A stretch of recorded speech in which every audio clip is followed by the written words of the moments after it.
الحمد لله نحمده ونستعينه ونستغفره ونؤمن به ونتوكل عليه ونعوذ بالله من شرور أنفسنا ومن سيئات أعمالنا من يهده الله فلا مضل له ومن يضلله فلا هادي له ونشهد أن لا إله إلا الله وحده لا شريك له ونشهد أن محمدًا عبده ورسوله اما بعد۔ تشریف فرما میرے معزز بزرگوں اور عزیز نوجوانوں، اللہ رب العزت نے اس کائنات کو پیدا فرمایا۔ اللہ تبارک و تعالیٰ نے اس کائنات کو بنایا اور اس کائنات کو بنانے کے بعد اللہ نے سب سے اشرف المخلوقات حضرت انسان کو پیدا کیا۔ اللہ نے مخلوقات بہت سی پیدا کی، لیکن ان تمام مخلوقات میں سے اللہ نے اس انسان کو منتخب کیا اور اس کو اشرف المخلوقات بنایا۔ اشرف المخلوقات کا مطلب یہ ہے کہ جتنی بھی مخلوقات اللہ نے اس دنیا کے اندر پیدا فرمائی ہیں، ان تمام کے اندر باعزت، باشرف اور لائق اور مرتبے والا اللہ نے اس انسان کو بنایا۔ اور اللہ نے اس انسان کو اشرف المخلوقات بنانے کے بعد یوں ہی نہیں چھوڑ دیا، بلکہ اللہ نے اس کی ضرورت کی ہر چیز اس کے لیے مہیا کی ہے۔ دنیا کے اندر جو بھی چیزیں ہیں سب کے سب اس کے لیے ہیں۔ اس دنیا کے اندر انسان کے علاوہ جتنی بھی چیزیں پیدا کی ہیں اور جتنی بھی چیزیں بنائی ہیں وہ سب صرف اور صرف انسان کے فائدے کے لیے بنائی ہیں۔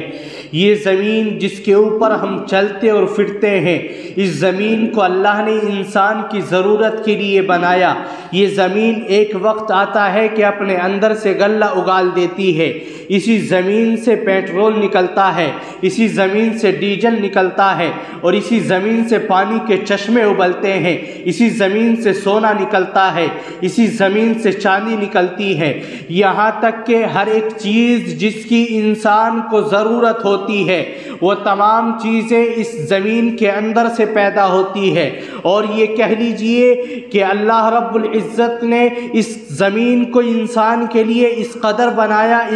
بنایا کہ یہ انسان اس زمین سے پیدا ہوتا ہے اور اس زمین کے اندر ہی دفن ہو جاتا ہے۔ گویا یہ انسان کی حیات و میات اس زمین کے اندر ہے۔ حیات و موت اللہ نے اس زمین کے اندر انسان کی رکھی ہے، لیکن اس انسان کے لیے صرف یہ چیزیں کافی نہیں ہیں، بلکہ اس کی ایک فطری ضرورتوں میں سے ایک ضرورت ہے حساب۔ وقت ایک ایسی نعمت ہے کہ اگر وہ انسان کے پاس نہ ہو تو وہ پہچان نہیں سکتا، کیونکہ وقت سے انسان اندازہ لگاتا ہے۔ ایک وقت آتا ہے یہ انسان بچپنا اس کا ہوتا ہے، پھر بچپنا نکلتا ہے، جوانی اس کی آتی ہے، جوانی نکلتی ہے، ادھیڑ عمر کا یہ شکار ہوتا ہے، اور اس کے بعد اس کے اوپر بڑھاپا آتا ہے، بڑھاپے کے بعد اس کو موت آدھا بوچھ لیتی ہے۔ تو وقت اس کو اللہ نے دیا ہے، اگر یہ وقت اس کے پاس نہ ہو تو یہ نہ پہچان سکے کہ اس کی ضرورتوں کو کیسے پورا کیا جائے۔ اسی طریقے سے انسان صرف اور صرف اپنے تک محدود نہیں ہے، بلکہ اس سے اس کے رشتہ دار جڑے ہوئے ہیں، اس کے والدین اس سے جڑے ہوئے ہیں، اس کے ماں باپ بھائی بہن اس سے جڑے ہوئے ہیں، اور ان سب سے بڑھ کر اس کے عزیز و اقارب اس سے بڑے ہوئے ہیں، اس سے جڑے ہوئے ہیں، اس کے باپ دادا نانا نانی سب اس سے جڑے ہوئے ہیں۔ گویا انسان اپنی ضرورتوں کو پورا کرنے کے لیے اور اس دنیا کے اندر زندگی گزارنے کے لیے اس کو بہت سی ضرورتیں اور بہت سی چیزوں کی ضرورت ہوتی ہے جس کا اس کے لیے میسر ہونا ضروری ہے، اور ان تمام چیزوں کو انسان اسی وقت پہچان سکتا ہے جب اس کے سامنے وقت کا حساب ہو۔ آج ہمارے معاشرے میں 3 کیلنڈر چلتے ہیں، جس کو ہم کہتے ہیں شمسی، دوسرا نام اس کا عیسوی کیلنڈر ہے جو آج پوری دنیا کے اندر رائج ہے، اور دوسرے لفظوں میں اس کو انگریزی کیلنڈر بھی کہا جاتا ہے۔ دوسرا کیلنڈر قمری کیلنڈر ہے جو ہجری کیلنڈر کہلایا جاتا ہے، اور تیسرا نجومی کیلنڈر ہے جو ستاروں کے ذریعے چلتا ہے، اس کا کوئی وجود نہیں ہے، وہ کالعدم کی طرح ہے۔ لیکن دو کیلنڈر ہمارے سامنے ہیں، ایک شمسی عیسوی کیلنڈر جو سورج کے حساب سے چلتا ہے،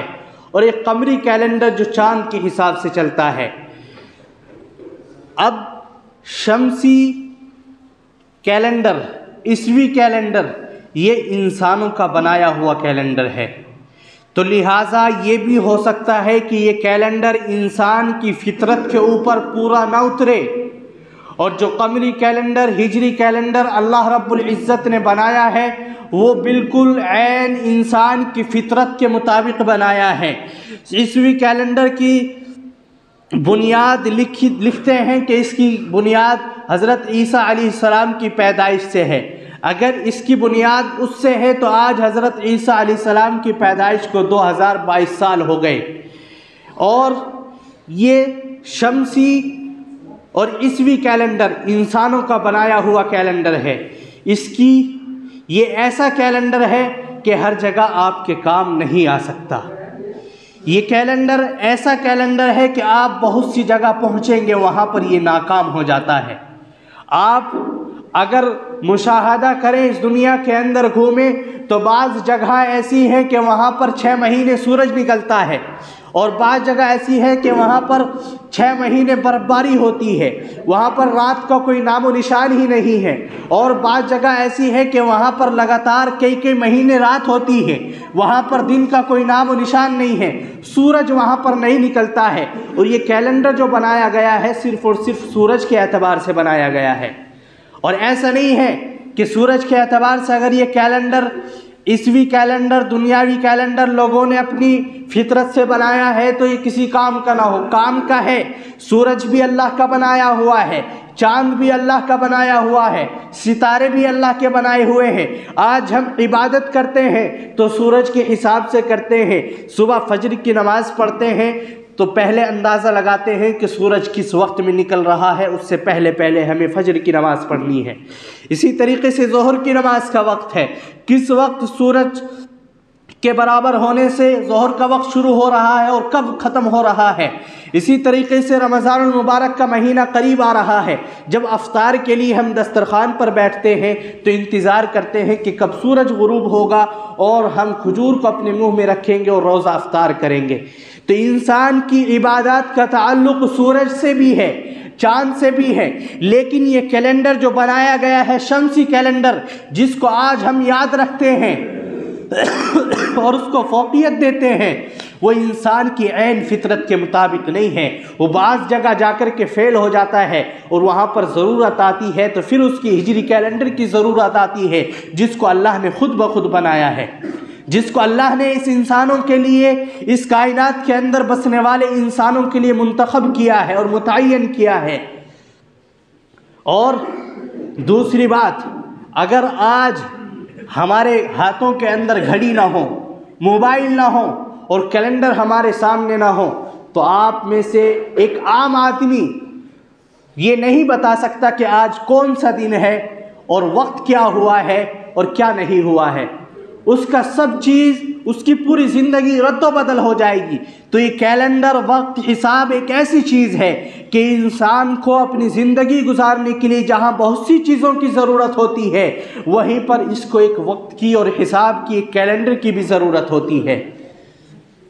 لیکن جو ایک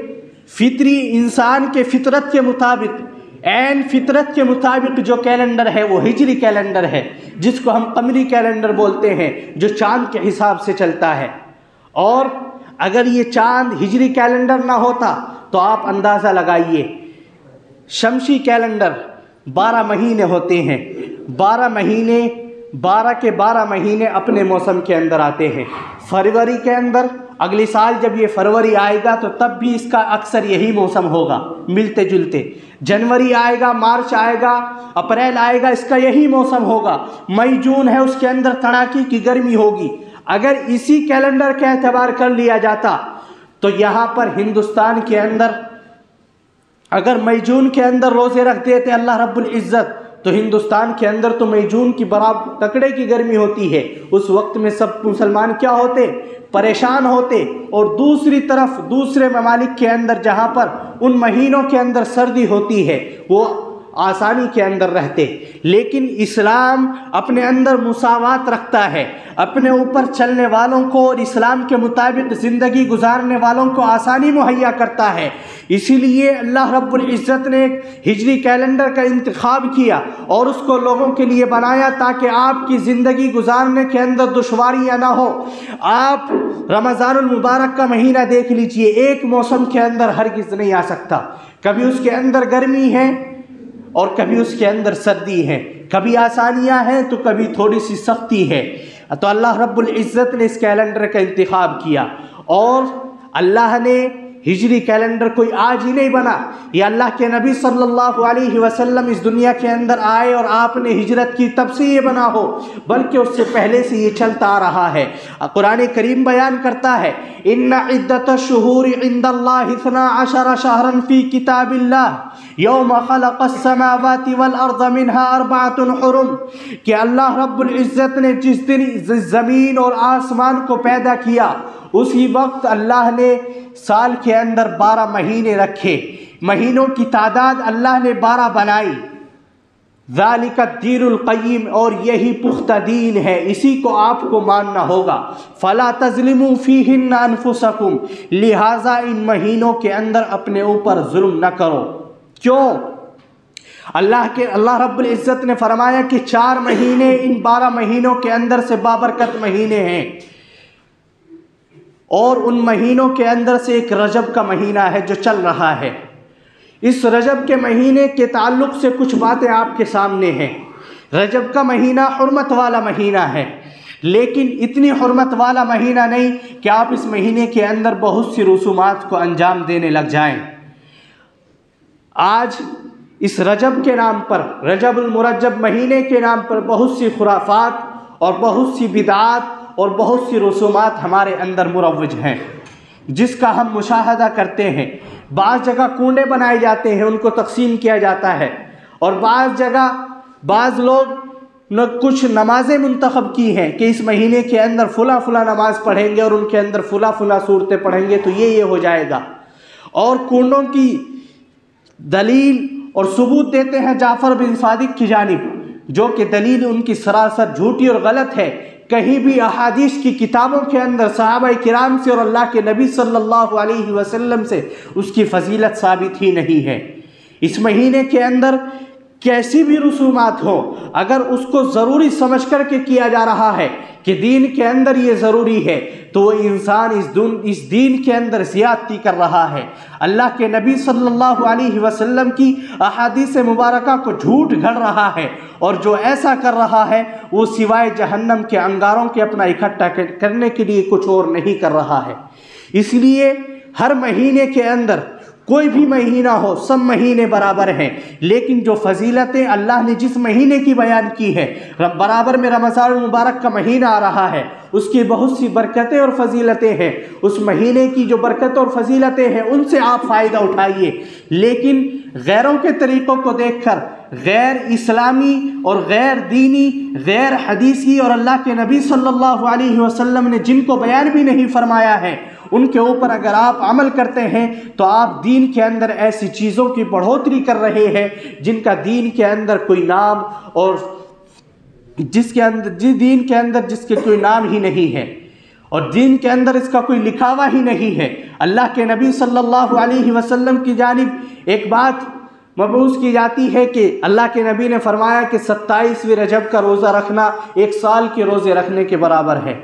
یہ بھی کہیں احادیث کے اندر نہیں ملتا۔ عام دنوں کے برابر اگر آپ روزہ رکھنا چاہتے ہیں، نفلی روزہ تو رکھیے، لیکن شب برات کی طرح اس دن کو بھی اجاگر کیا جائے، اس دن کے اندر الگ الگ نمازیں پڑھی جائیں اور الگ الگ رسومات کو انجام دیا جائے تو یہ صرف اور صرف دین کے اندر بڑھوتری ہے۔ اور اللہ کے نبی صلی اللہ علیہ وسلم نے ارشاد فرمایا کل بدعت ضلالہ، کہ ہر بدعت اور ہر رسم جو دین کے اندر نہ ہو، اگر اس کو کوئی انجام دے رہا ہے تو سوائے صرف اور صرف اپنی تباہی اور بربادی کے لیے سامان مہیا کر رہا ہے۔ اس لیے ہمیں چاہیے جو دین کے اندر ہمارے لیے ضروری ہیں ان چیزوں کو اپنائیں، اپنے علماء سے معلوم کریں، اپنے تعلق کو جوڑیں تاکہ آپ ان تمام رسومات اور بدعات سے بچ سکیں۔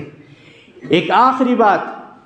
پتنگ بازی، اس سے پہلے بھی ایک بات بیان کی گئی تھی۔ آج ہمارا مسلم نوجوان غیروں کی اتباع کر کے، غیروں کے نقش قدم پر چل کے پتنگ بازی کرتا ہے، پتنگ اڑاتا ہے، اور ایسے ایسے بھیانک نقصانات، خطرناک نقصانات اس سے سامنے آتے ہیں۔ کسی کا پیر ٹوٹتا ہے، کوئی چھت پر سے نیچے گر جاتا ہے، کسی کا اس معنی سے گلا کٹ جاتا ہے۔ تو میرے دوستو، جس چیز کے ذریعے ہماری جان کا بھی نقصان ہو، ہمارے مال کا بھی نقصان ہو، تو کیوں ہم اس کے اندر اپنے آپ کو ملوث کرتے ہیں؟ اس لیے تمام غلط کاموں سے اپنے آپ کو بچائیں اور اپنی اولاد کو بچانے کی کوشش کریں، اپنے آنے والی نسلوں کی اصلاح کی کوشش کریں۔ آج آپ نے اپنے بچوں کو خوش کرنے کے لیے اپنی جیب سے نکال کر 20 کا نوٹ دیا کہ بیٹا جا ایک پتنگ لے کر کے آ اور 10 روپے کا مانجا لے کر کے آ، وہ آج آپ اس کو خوش کر رہے ہیں، لیکن یاد رکھیے آپ نے اپنے آنے والی نسلوں کو تباہ و برباد کر دیا ہے۔ اس لیے آگے کا سوچ کر رکھیے، جو قوم اپنا مستقبل بھول جاتی ہے وہ قوم تباہ و برباد ہو جاتی ہے، اور جو قوم اپنے ماضی پر نظر رکھ کر کے مستقبل کو سامنے رکھتی ہے اور اس کے لیے ایک لائحہ عمل تیار کرتی ہے، وہ قوم ہمیشہ روبرو ہوتی ہے اور سرخ رو ہوتی ہے، اور وہ قوم ہمیشہ کامیاب ہوتی ہے۔ اللہ ہم سب کو عمل کی توفیق عطا فرمائے۔ وآخر دعوانا الحمد للہ۔